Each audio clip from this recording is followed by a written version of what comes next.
खांसी में चला रहे वो।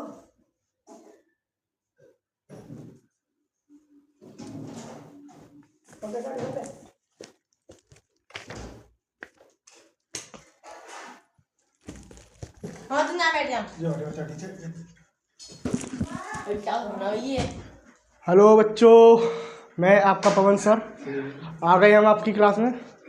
आपकी क्लास गैप हो गई थी 2 दिन से, वो मेरी तबीयत ख़राब थी, वो ले नहीं पाया था, सॉरी। तो आज की क्लास में हम बहुपद पढ़ेंगे। बहुपद की मैं पहले आपको थ्योरी बताऊंगा, थोड़ा समझाऊंगा, उसके बाद आगे प्रश्नावली 2.1 करेंगे, ठीक है। बहुपद पे चलते हैं फिर हम, बिना टाइम वेस्ट करें। उससे पहले मेरी आपसे गुजारिश है, प्लीज़ सब्सक्राइब कर दें, लाइक शेयर ज़रूर करें।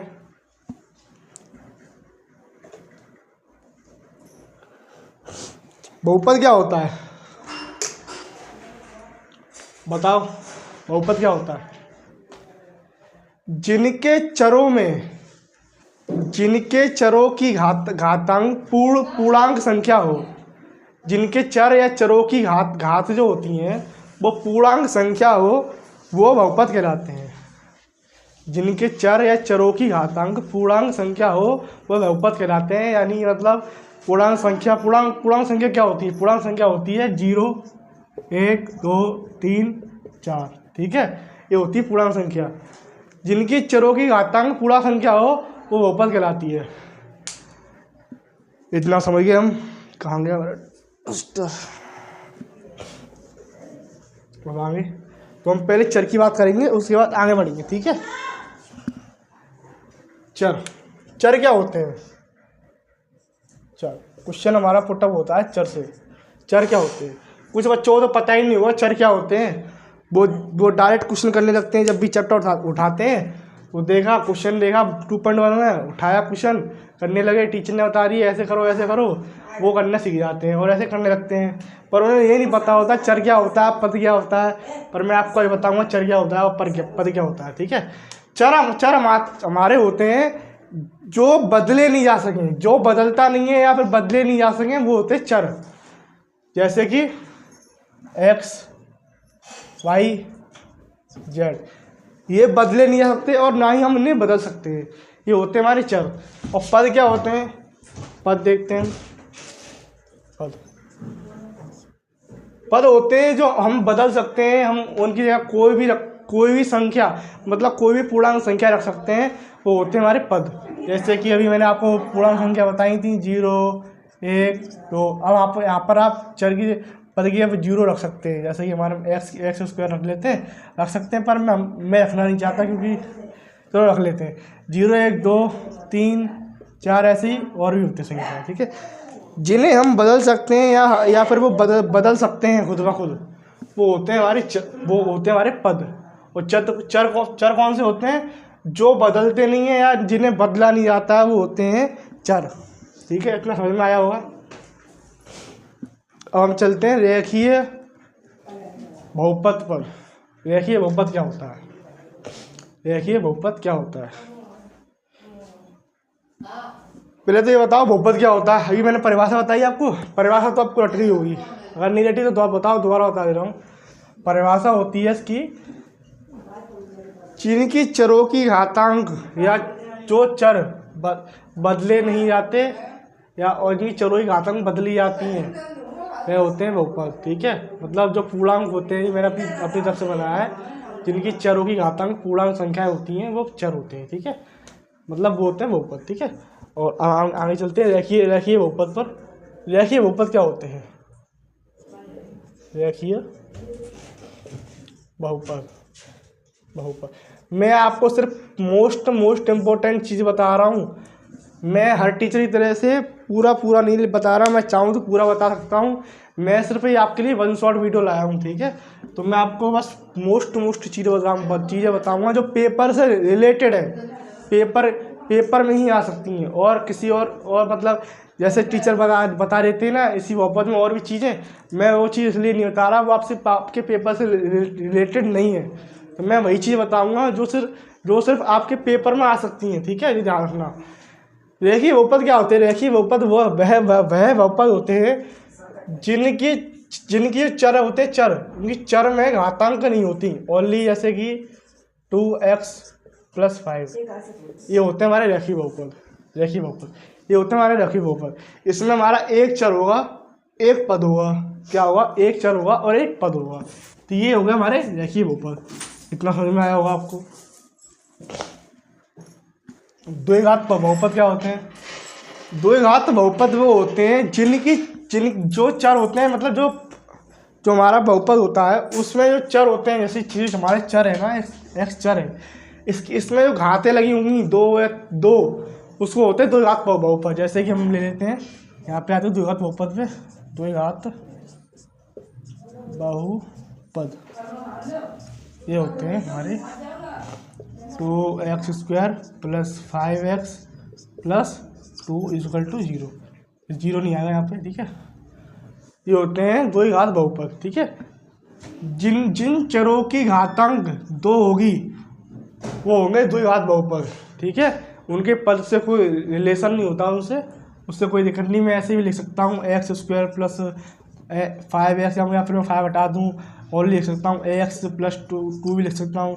यहाँ पर x² + 6x + 2 भी लिख सकता हूँ।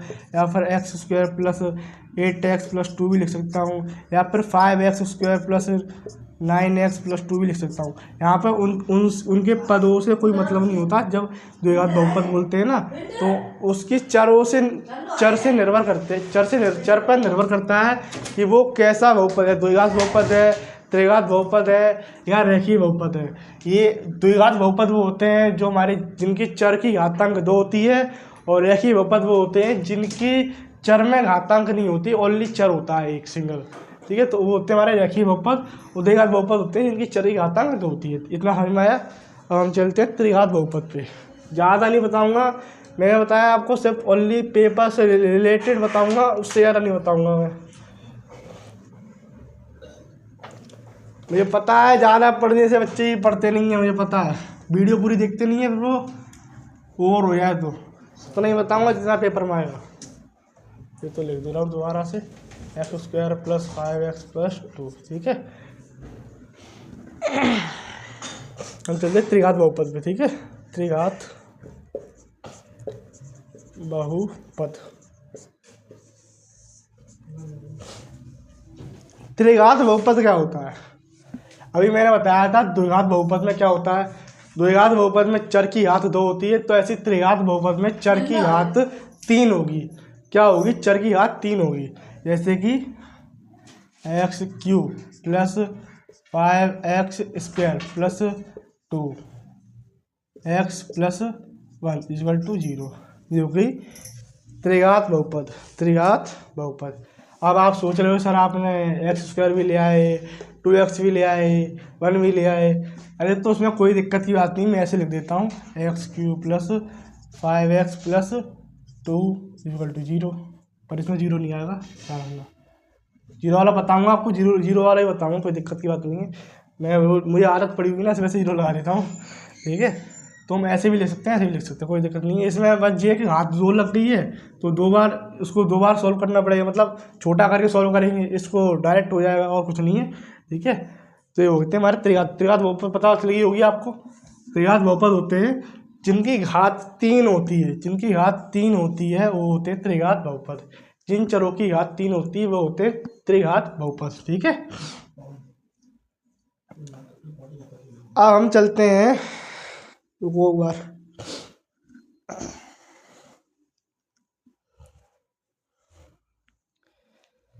हम चलते हैं बहुपद को कैसे पहचानेंगे। बहुत से बच्चों से अपना क्वेश्चन पूछता हूँ, मैं ऑफलाइन पढ़ाता हूँ रोहता पर, ग्वालियर रोड रोहता पर। तब मैं उन बच्चों से पूछता हूँ, जब वो पहले न्यू बच्चे आते हैं तो मैं उनसे पूछता हूँ बहुपद क्या होता है। तो मैं बहुपद तो बता देते हैं, वो परिभाषा बता देते हैं, लेकिन उनसे ये पूछता हूँ बहुपद को कैसे पहचान, वो पहचान नहीं पाते हैं। वो कभी समीकरण को बहुपद बता देते हैं और बहुपद को समीकरण बता देते हैं। तो मैं आपको बताऊँगा बहुपद कैसे पहचानेंगे।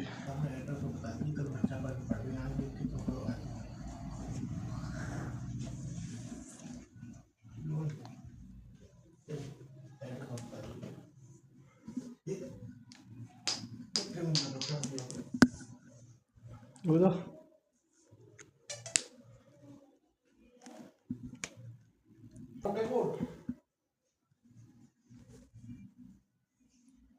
इसी में लिख देता हूँ, इसे हटा देता हूँ, ठीक है।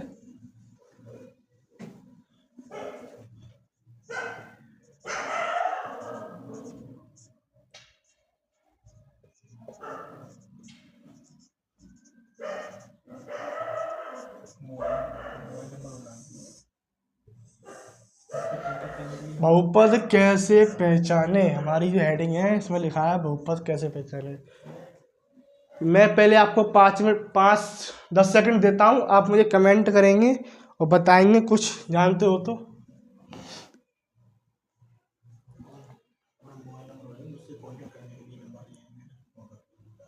चलो बताते हैं, ठीक है। तो हेडिंग है हमारी बहुपद कैसे पहचाने। बहुपद कैसे पहचानेंगे बताओ।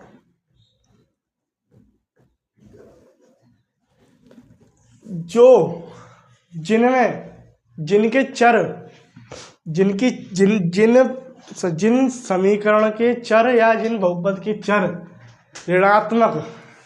ऋणात्मक या भिन्नात्मक हों वह बहुपद नहीं होंगे, वह बहुपद नहीं कहलाते। जैसे कि मैं आपको एग्जांपल देता हूँ, तो एग्जांपल हमारा है, क्या लूँ, तो ले लेते हैं 2x² प्लस √x प्लस 4 = 0। अब मैं कहता हूँ, यार इसकी आग बड़ी बुरी पड़ गई है। मैं कहता हूँ ये बहुपद नहीं है।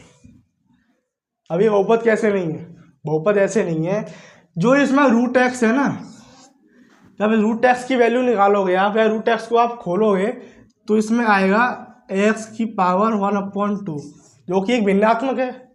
मैंने भी आपसे क्या कहा, जो बहुपद जिसमें उसकी घात -2 या 1/2 या 1/3 मतलब कोई भी भिन्नात्मक हो, वह बहुपद नहीं होता है। क्या नहीं होता है बहुपद। जो भी बहुपद जिसमें जिस बहुपद में जिस चर की घात -2 या -3 मतलब कोई ऋणात्मक संख्या आए या कोई ऋणात्मक घात हो या फिर कोई भिन्नात्मक घात या भिन्नात्मक संख्या हो, वह बहुपद नहीं कहलाती। अब मैं दूसरा एग्जांपल देता हूँ जिसमें आप बहुपद होगा, ठीक है।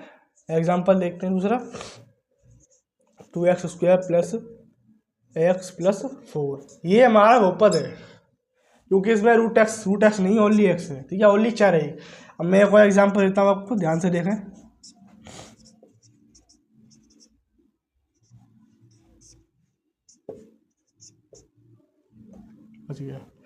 देखो अब बताओ ये बहुपद है कि नहीं, बता सकते हैं आप बहुपद है कि नहीं।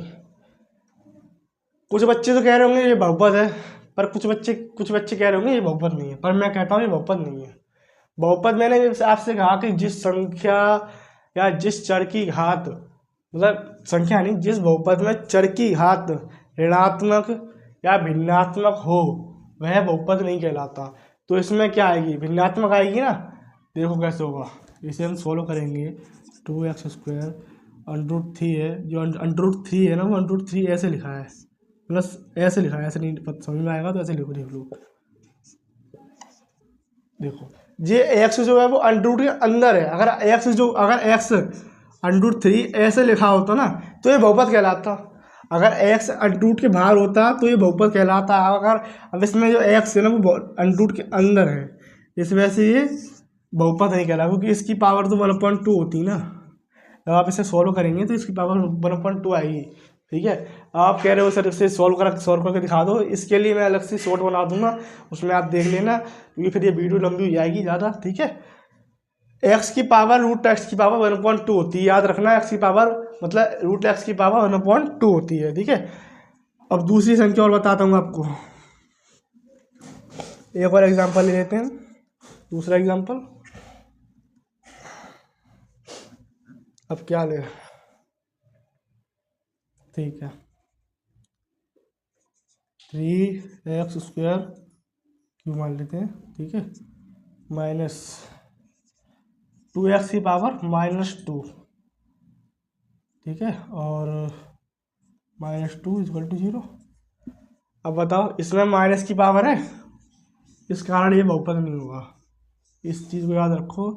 कोई भी बहुपद हो, आप उसे, कोई टीचर आपसे कहता है कि बहुपद क्या है और बहुपद क्या होते हैं, बहुपद कैसे पहचानेंगे हम, आपके सामने क्वेश्चन आया तो आप पहले ये देखो कि वो बहुपद है कैसा, माइनस की घात आ रही है उसमें या भिन्नात्मक घात आ रही है, तो आप पहचान सकते हैं कि माइनस की घात होगी और भिन्नात्मक घात होगी, तो ये बहुपद नहीं कहलाएगा। अगर वो माइनस की घात नहीं है वो और भिन्नात्मक घात नहीं है तो वह बहुपद कहलाएगा। जैसे कि ये एग्जांपल मैंने अभी आपको दिया जी, ये भिन्नात्मक नहीं है ना ही माइनस की घात है, इसलिए ये बहुपद कहलाएगा। ठीक है, अब आप इसमें त्रिघात भी बहुपद आ सकते हैं ऐसे, जैसे कि x³ + 2x² + 3x + 4, ये भी हमारी जो होगा बहुपद होगा। ठीक है, अगर यहीं पर कहीं भी यहाँ जैसे यहाँ पर ले लो, रूट में होती संख्या, रूट में होता पूरा, तो ये क्या होता है, बहुपद नहीं कहलाता। ठीक है, ये हो गया हमारा बहुपद कैसे पहचाने। ठीक है,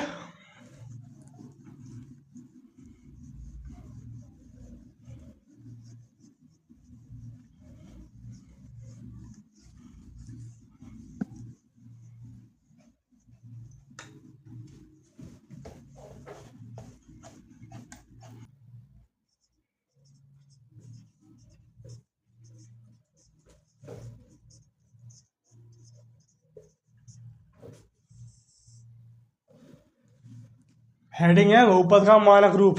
बहुपद का मानक रूप क्या होता है, बहुपद का मानक रूप बताता हूँ। देखो,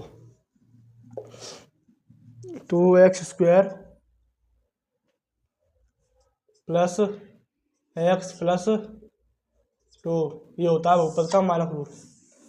अगर इसके आगे, अगर मैं वो बता रहा हूँ जो मैं अभी तक करते आ रहा था, बराबर जो लगा रहा था धोखे से, वो बता रहा हूँ। ठीक है, देखना, अगर इसके आगे बराबर में 0 कर देंगे, मतलब इस बहुपद को अगर हम 0 के बराबर कर देंगे तो ये कहलाएगा बहुपद समीकरण। क्या कहलाएगा, बहुपद समीकरण। अगर हम इसको 0 के बराबर कर देंगे समीकरण, तो ये बहुपद समीकरण कहलाएगा। ठीक है, क्या कहलाएगा, समीकरण, बहुपद समीकरण। तो आपने बहुपद का मानक रूप समझा। बहुपद का मानक रूप क्या होता है, जो 0 के बराबर ना हो वह होता है बहुपद का मानक रूप। मतलब ये जो है वो बहुपद का मानक रूप है। मैं एक एग्जांपल और ले लेता हूँ, जैसे कि हमें दिया है, मैं इसी को लूँगा पर इसको डिफरेंट तरीके से लूँगा। ठीक है, 2x² + 2 + x²। ठीक है, x, ठीक है, ये हमारा है, इसको हमें मानक रूप में व्यक्त करना है। तो इसको कैसे करेंगे मानक रूप में व्यक्त, इसको करेंगे 2x², ये प्लस में है। ठीक है, तो प्लस में ही आएगा, ये भी प्लस में, बराबर में लेके नहीं जा रहे हैं तो प्लस में ही रहेगा। ठीक है, ये हो गया हमारा बहुपद का मानक रूप। ठीक है, और और हमें समीकरण बताना होता है, 0 बराबर 0 कर देंगे ना तो ये कहलाएगा बहुपद समीकरण। ठीक है, अब हम चलेंगे प्रश्नावली पे, ज़्यादा देर ना करते हुए। ठीक है, बुक डालूंगा अभी, पहले से रेज कर दूँ।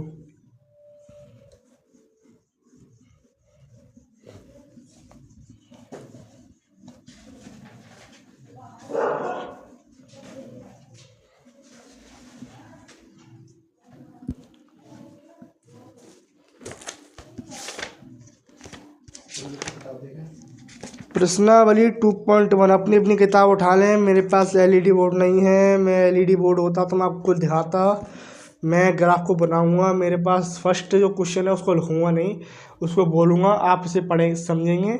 कि आप कृपया कर अपनी भी किताब उठा लें और अपनी किताब में देखें। ठीक है, मैं क्वेश्चन पढ़ रहा हूँ 2.1 का, आप सुनेंगे। किसी बहुपद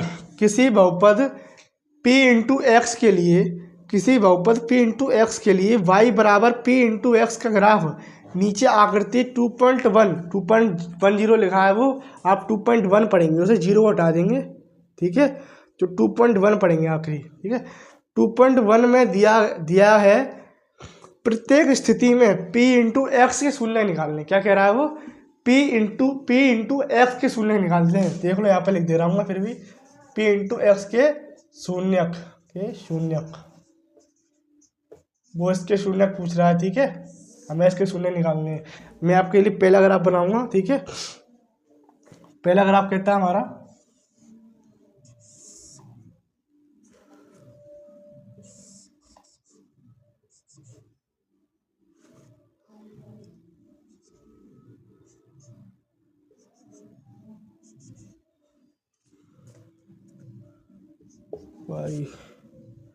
वाई डैश एक्स डैश और एक्स, ठीक है। उसने हमसे क्या पूछा था, पी इंटू एक्स के शून्य निकालने हैं। अब आप लोग इस पी इंटू एक्स के शून्य कैसे निकालेंगे।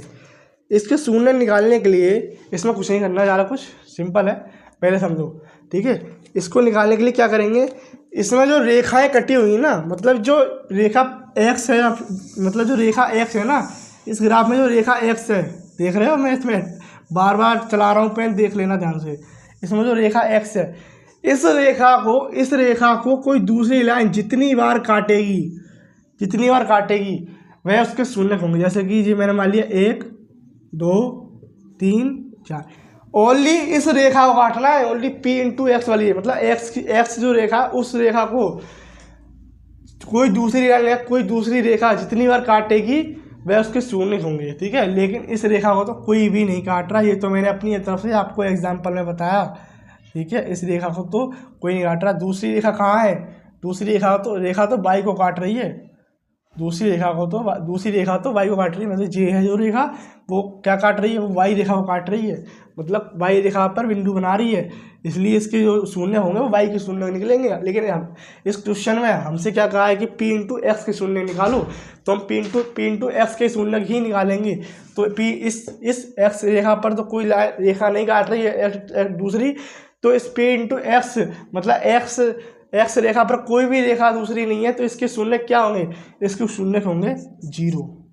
अब कोई रेखा काटेगी नहीं तो फिर 0 ही आएगा ना आंसर, इसके शून्य क्या होंगे 0, ठीक है। हम दूसरा ग्राफ चलते हैं, ज़्यादा कुछ नहीं करना, मैं इसी पे बनाता जाऊँगा, ठीक है। दूसरा ग्राफ है हमारा, पहले का आंसर बता दिया मैंने, पहले का आंसर हमारा आ रहा है 0, ठीक है। मैं इधर लिखते जाऊँगा फिर भी, दूसरा यहाँ पे, तीसरा यहाँ पे, चौथा यहाँ पे, कितने क्वेश्चन 6 5 6, ठीक है। देखते जाना दूसरा ग्राफ में क्या काट रहा है, देखो। अब इसमें पी इंटू एक्स के शून्य क्या बनेंगे, आप बताओ, कमेंट करो। मैं 5 सेकंड इंतजार करूँगा, कमेंट करो, देखो जल्दी।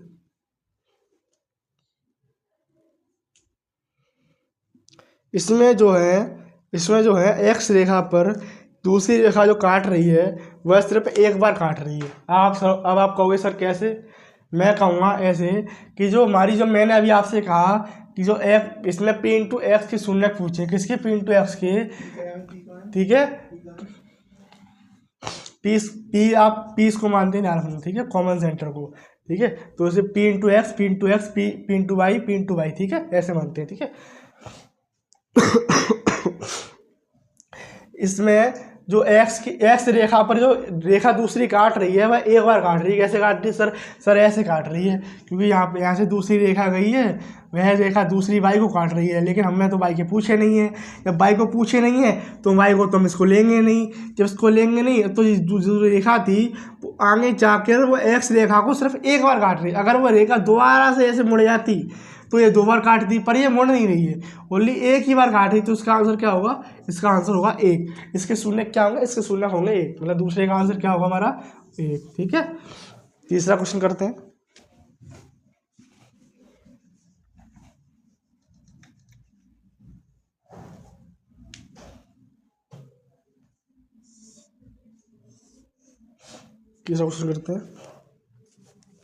तीसरा क्वेश्चन में क्या काट रही है रेखा, देखो।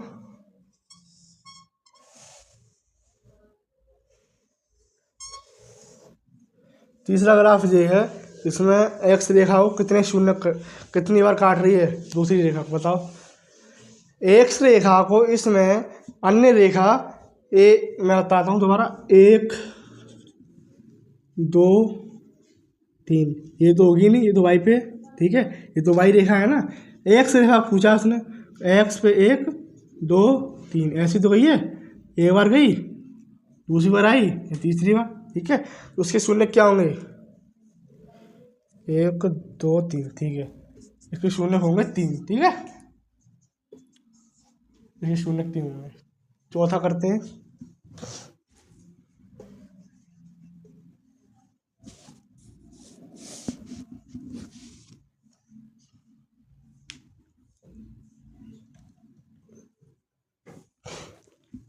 पांचवा क्वेश्चन हमारा है, चौथा क्वेश्चन हमारा है ऐसे जा रही रेखा। तो अब आप लोग बताएंगे मुझे कि कितनी बार काट रही है। हम यहाँ पर पी बिंटू मान सकते हैं, इसमें हमने ओ मानेंगे, ठीक है। पी इंटू एक्स वो बता दिया उसने ऐसे ही, मतलब वो ग्राफ के लिए कहा है उसने, टोटल ग्राफ का नाम रख दिया पी, ऐसा नहीं है, ठीक है। आप इस सेंटर को ओ मानेंगे, ठीक है, ये बात ध्यान रखना। तो इस एक्स रेखा को कितनी बार काट रही है अन्य रेखा, बताइए आप जल्दी। इस एक्स रेखा को 2 बार काट रही है, देख लो आपको सामने दिखाई दे रहा होगा, 1 और 2, और कहीं तो जा नहीं रही, ना ही ये वाई पे जा रही है, तो वाई को भी नहीं काट रही, तो ओनली 2 बार काट रही है, ठीक है। तो इसकी क्या आंसर होगा, 2, ठीक है। अब मैं आपको वाई का ही बता देता हूँ, कोई बात नहीं। अगर यही रेखा इस पर जाती और इस पर जाके फिर इस पर आ जाती, तो वाई पर 1 2 और एक्स पर 1 2 3 काटते, ठीक है। तो हमारे वाई का क्या मान हो जाता, 2 हो जाते, एक्स के कितने हो जाते, 3। इसके एक्स के शून्य 3, वाई के 2। ये मैं एक्स्ट्रा बताया, ध्यान रखना, उसका आंसर 2 है, ठीक है।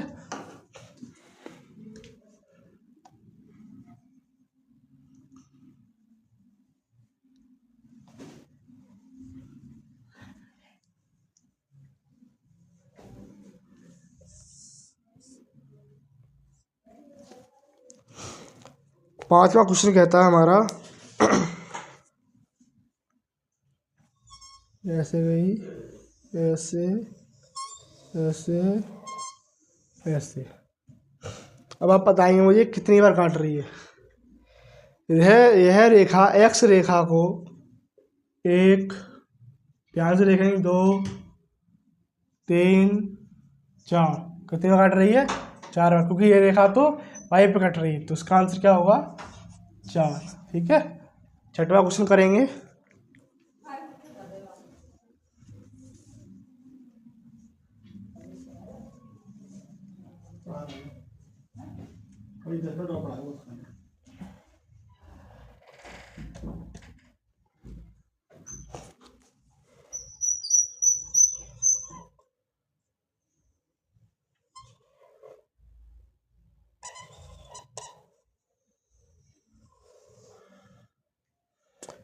इस रेखा को एक्स, मतलब एक्स रेखा को, अब ये अन्य रेखा जो है वह कितनी बार काट रही है, देखो ध्यान से, मैं बताता हूँ फिर से। 1, ठीक है, 2, अगर ये पार जाती ऐसे जाती तो ये मानते हम 2, 1 और 2, लेकिन ये सिंगल है, लाइन को टच किया है इसने ओनली, इसलिए 2 1 1 2 और ये 3 हुए। इसका आंसर क्या होगा हमारा, 3, ठीक है। और ये तुम्हारा वाई पे काट रही, तो इसका आंसर 1 हो जाएगा वाई के लिए, इसका आंसर 3। हमारी प्रश्नावली खत्म हो गई, ठीक है। अब आप ये बताइए मुझे, आपको समझ में आया कि नहीं। मैं आपको एक एक्स्ट्रा चीज़ बताता हूँ, मतलब एक्स्ट्रा चीज़ पढ़ाई के मतलब से नहीं, मैं रोहतक ग्वालियर रोड पे पढ़ाता हूँ, रोहतक ग्वालियर रोड आगरा, ठीक है। अगर आप किसी को पढ़ना हो मुझसे ऑफलाइन बच्चे आते हैं मेरे पास, 5 बैच 3-4 बैच चलते हैं मेरे। अगर आप किसी को पढ़ना हो मेरे से ऑफलाइन, तो मैं ऑफलाइन पढ़ाता हूँ। मोबाइल नंबर मेरा लिख लीजिए, मोबाइल नंबर 7417172632, ठीक है। ये मेरा मोबाइल नंबर है। और एड्रेस मेरा बता दे रहा हूँ आपको, एड्रेस कहाँ पढ़ाता हूँ मैं, एड्रेस है रोहतक ग्वालियर रोड आगरा, ये जी आगरा, ठीक है। यहाँ पर पढ़ाता हूँ। आप पढ़ना चाहें तो मुझसे ऑफलाइन भी जुड़ सकते हैं, या कोई बच्चा आपसे कहता है कि सर मुझे ऑफलाइन पढ़ना है और पढ़ना चाहता है वो, तो आप उसे भी भेज सकते हैं। मैं आपको सही फीस में पढ़ा दूंगा, ठीक है। तो आज की क्लास बस यहीं तक है। आपको अगली 2.2 प्रश्नावली जो है मैं आपको अगली क्लास में बताऊंगा, ठीक है। और अगली क्लास आपकी कल होगी। और कल क्या है, कल आपका फ्राइडे है, परसों सैटरडे। सैटरडे को मैं आपको डाउट बताऊंगा, जिन जिन के डाउट आए मेरे पास उन सभी के डाउट बताऊंगा। 2.1 को आप 2.2 को आप प्लीज़ रीड कर आएँ, एक बार पढ़कर ज़रूर आएँ, क्योंकि जब मैं कराऊंगा तो उसके लिए कुछ फॉर्मूले लिखाऊंगा, ठीक है। तो आपको पता होना चाहिए उन फॉर्मूलों के बारे में। तो आज की क्लास बस यहीं तक थी। जय हिंद।